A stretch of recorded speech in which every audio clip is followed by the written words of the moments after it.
আচ্ছা, ইদানিং বাংলাদেশে জাকাত ব্যবস্থা নিয়ে বেশ আলোচনা হচ্ছে। কিন্তু আপনি কি জানেন, আপনি যে জাকাত পরিশোধ করছেন বাংলাদেশে এই বিদ্যমান আইনে, সেই জাকাতের একটি অংশ আপনি ট্যাক্স মওকুফ হিসাবে দাবি করতে পারেন।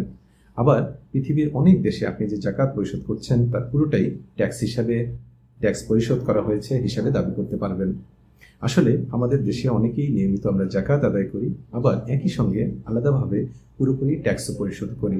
অথচ অনেকেই জানি না, যদি আপনি সরকার নির্ধারিত কিছু জাকাত প্রতিষ্ঠানে জাকাত প্রদান করেন, তাহলে সেই জাকাতের একটি অংশ ট্যাক্স রেয়াত হিসাবে দাবি করা যায়।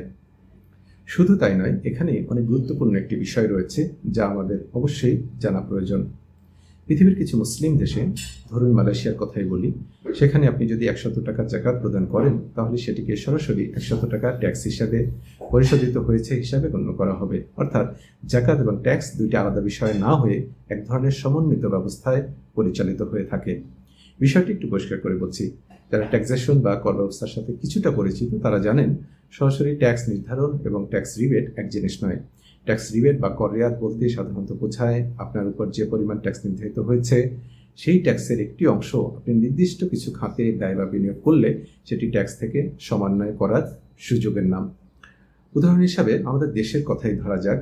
বাংলাদেশে যদি কেউ সরকার নির্ধারিত কোনো প্রতিষ্ঠানে 100 টাকা জাকাত প্রদান করেন, তাহলে তিনি তার নির্ধারিত ট্যাক্স থেকে সর্বোচ্চ 15% পর্যন্ত রেয়াত বা মওকুফ দাবি করতে পারেন।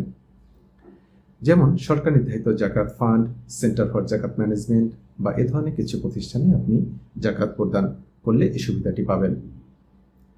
অর্থাৎ আপনি বাস্তবে 100 টাকা জাকাত দিলেও কর হিসাবের ক্ষেত্রে ধরা হবে আপনি মাত্র 15 টাকা ট্যাক্স পরিশোধ করেছেন। কিন্তু মালয়েশিয়ার মডেলটি আলাদা। মালয়েশিয়ার জাকাত ভিত্তিক যে ব্যবস্থা রয়েছে সেটি অনেকটাই ভিন্ন এবং অনেক ক্ষেত্রে উন্নত। সেখানে আপনি যদি 100 টাকা জাকাত প্রদান করেন, তাহলে সেটিকে সরাসরি 100 টাকা ট্যাক্স পরিশোধিত হিসাবে গণ্য করা হয়। অর্থাৎ জাকাত সেখানে শুধু একটি দান বা সামাজিক ব্যয় নয়, বরং রাষ্ট্রের কর ব্যবস্থার সঙ্গে সরাসরি সমন্বিত একটি অংশ। এমনকি মালয়েশিয়ার অনেক ক্ষেত্রে কর্মচারীরা চাইলে তাদের মাসিক বেতন থেকেই সরাসরি জাকাত কর্তনের জন্য সাবস্ক্রাইব করতে পারেন।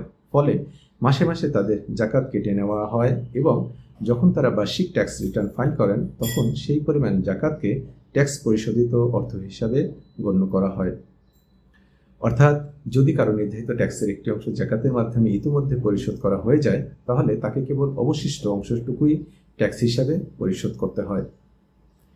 আপনি হয়তো জেনে অবাক হবেন, মালয়েশিয়ার বিষয়টি শুধু এখানেই সীমাবদ্ধ নয়। সেখানে জাকাত আদায়, ব্যবস্থাপনা এবং বন্টনের জন্য একটি সুসংগঠিত রাষ্ট্রীয় কাঠামো গড়ে তোলা হয়েছে।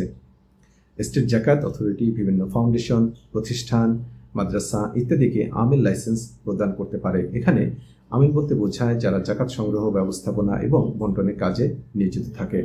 ফলে এসব প্রতিষ্ঠান অফিসিয়াল রসিদ ইস্যু করতে পারে, যা ট্যাক্স সমন্বয়ের ক্ষেত্রে প্রয়োজন হয়। একই সঙ্গে সরকারি অথরিটির অধীনে অফিসিয়াল আমিল হিসাবে নিবন্ধিত হওয়ায় তারা শরিয়হ বিধান অনুযায়ী একটি নির্ধারিত আমিল ফি গ্রহণ করতে পারে।